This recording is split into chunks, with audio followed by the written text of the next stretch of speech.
Aquarius, this is for you. Okay. March 17, 2026, Aquarius.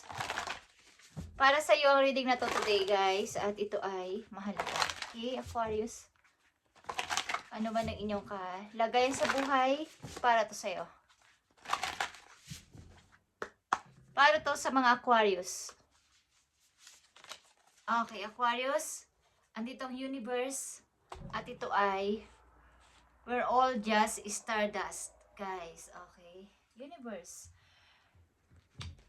Humingi kayo ng tulong kay universe or meron kayong wish, guys. Okay. Tingnan natin tong universe na to, Aquarius. Ilan sa inyo is 31 years old? Okay. Aquarius, tingnan natin ang universe na to. Para sa inyo, March 17, 2026.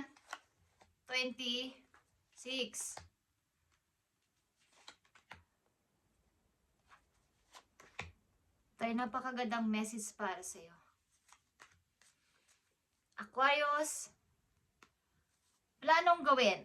Plano sa buhay sapagkat ito yung gusto mo. Okay? At ito ay hinihiling mo kay universe.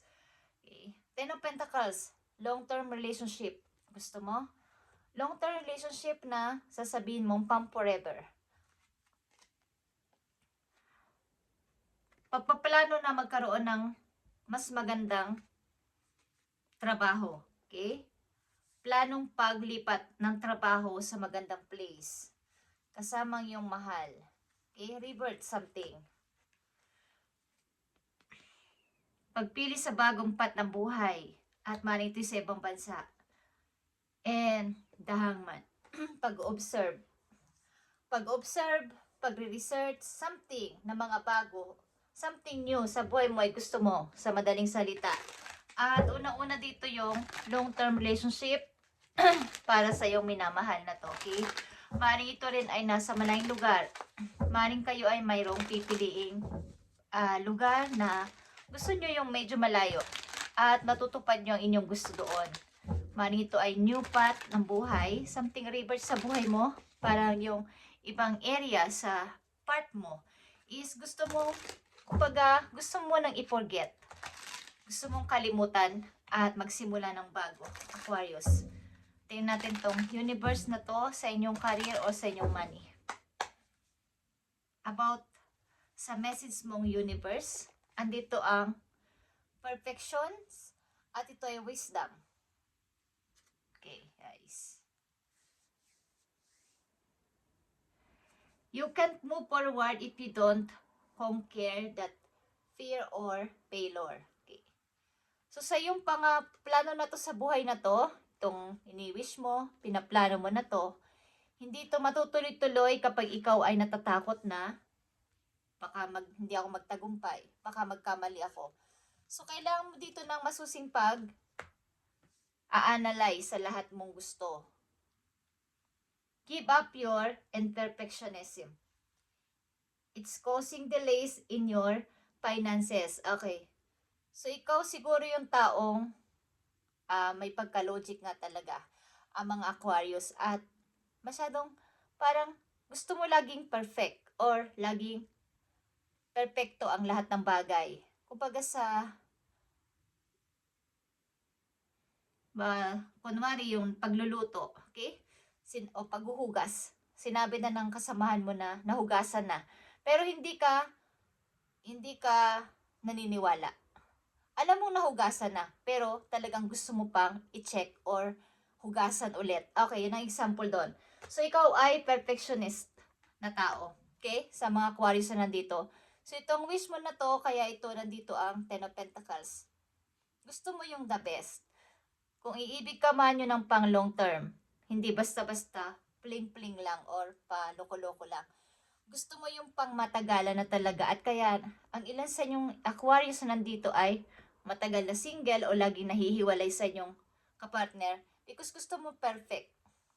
Ayaw mong masayang yung effort mo, ayaw mong magsayang o mag-invest ng emosyon sa taong alam mong parang mawawala din agad. Okay, so parang may okay, 100% practical kang person. Okay, at kung kung hindi mo iiwasan itong ganitong kaugalian na gusto mo lagi ay talagang perpekto, walang mali, is hindi ka magtatagumpay dito. Okay? Kailangan matuto ka ding ah, i-accept ang mga bagay na hindi kayang kontrolin ng sarili mo.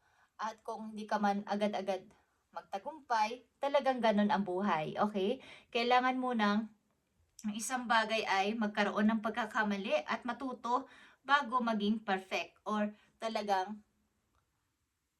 pulido. Okay? Kailangan yung more practice. Okay guys, just saying.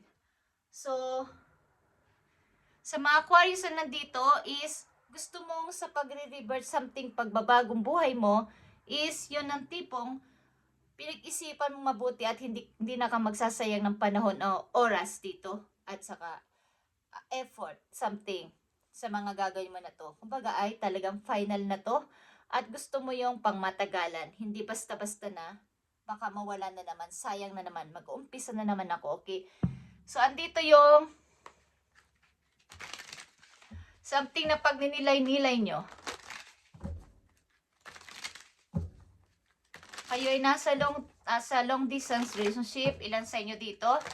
At something na gusto mo itong kung lalagay na kayo sa tahimik, gusto nyo yung talagang yung pagpapakasal na I mean is gusto nyo yung may magandang buhay, maayos na pagsasama. Lahat naman ay ganun ang gusto. Okay? So, ilan sa inyo ay habang tumatagal is hindi nyo na nararamdaman o nakikita o napapansin na medyo napapag-iwan na kayo dahil sa pag-iisip nyo na kailangan ay pulidong pulido. So, nadidelays din paminsan-minsan ng inyong pag-angat sa money sapagkat ayaw nyong itry ang isang bagay na parang sa tingin nyo o sa paramdam nyo ay kayo ay mabibigo o hindi kayo magtatagumpay. So, kailangan dito ng pagtsatsaga at pag-try. Kahit nasabihin natin may konting pagkakamali o pagka bawas sa negosyo. Hindi maiwasan ang pagkalugi paminsan-minsan, ups and down ang sales. Okay, hindi naman palaging maayos. Meron dumarating din ng kulang ka o kulang yung pambili na ganito. Dumadaan talaga sa ganon, okay? But the best one is yung napapag-aralan mo pa konti-konti and mape-perfect mo din yon. Mababalance mo rin paano mo yun i-handle, okay? Kailangan mong improve ang iyong finances at ikaw lang ay sapat na dito.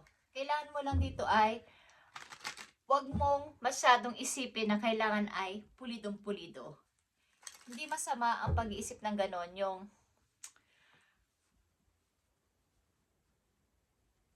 baka kailangan mo magtiwala sa iyong kakayanan kahit na sabihin natin na hindi ka sigurado o hindi ka sure na yun ay basta yun ang naisipan mo at yun ang gusto mong gawin, yun ang nagpapasaya sa puso mo at gusto mong pasimulan, why not, Aquarius? Okay, dalawang message dito, Aquarius, na tungkol dito sa iyong sitwasyon.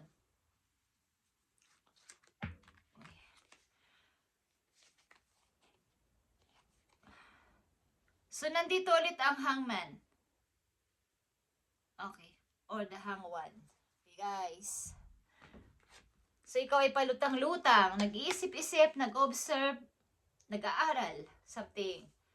Andito ang 9 of Wands, guys.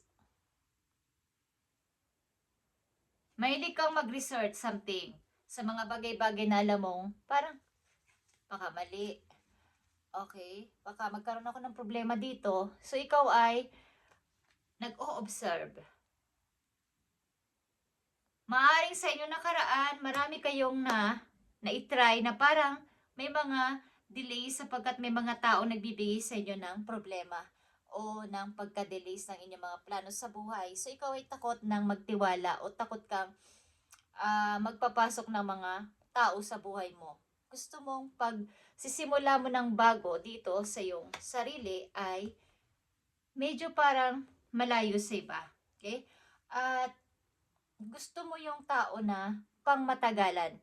kang mamahalin. Hindi yung pangmadalian lang at parang laro-laro lang. Okay, sa mga Aquarius na nandito. Guys. So, ito ay 10 of Pentacles, guys. Seryosohang desisyon ito about sa pag-aasawa, maybe. Tingnan natin ito. Aquarius, dalawang message dito tungkol sa inyong sitwasyon. Maaaring kayo nasa ibang lugar, guys. Ibang bansa. So, kayo ay ikakasal. Okay? Ilan sa inyo ay magpapakasal? Guys, may something na magtatagpo dito ng dalawang tao para magpakasal. Okay? Maaaring ikaw ay matagal nang hiwalay o nahiwalay at na-broken heart sa iyong dating kinakasama o naging asawa, naging kasama sa buhay, sa bahay, o naging kasintahan. At matagal kang na-stuck dito. But may tao dito na darating sa buhay mo, Aquarius, at gusto mo ito yung bago. Bagong simula ng iyong buhay na kailangan gusto mo yung walang masayang. Okay? Sa susunod mong pagpasok sa relasyon. Okay? At maaaring nagkaroon ka ng pagkadala. Okay? Sa pagtitiwala. Guys. At andito yung sa inyong finances, sa inyong money, kung kayo may uumpisahang isang bagay, project man o negosyo, huwag kayong matakot mag-start kahit nasabihin mo na natatakot ka dahil baka hindi ito tugma, hindi ito pulido pa.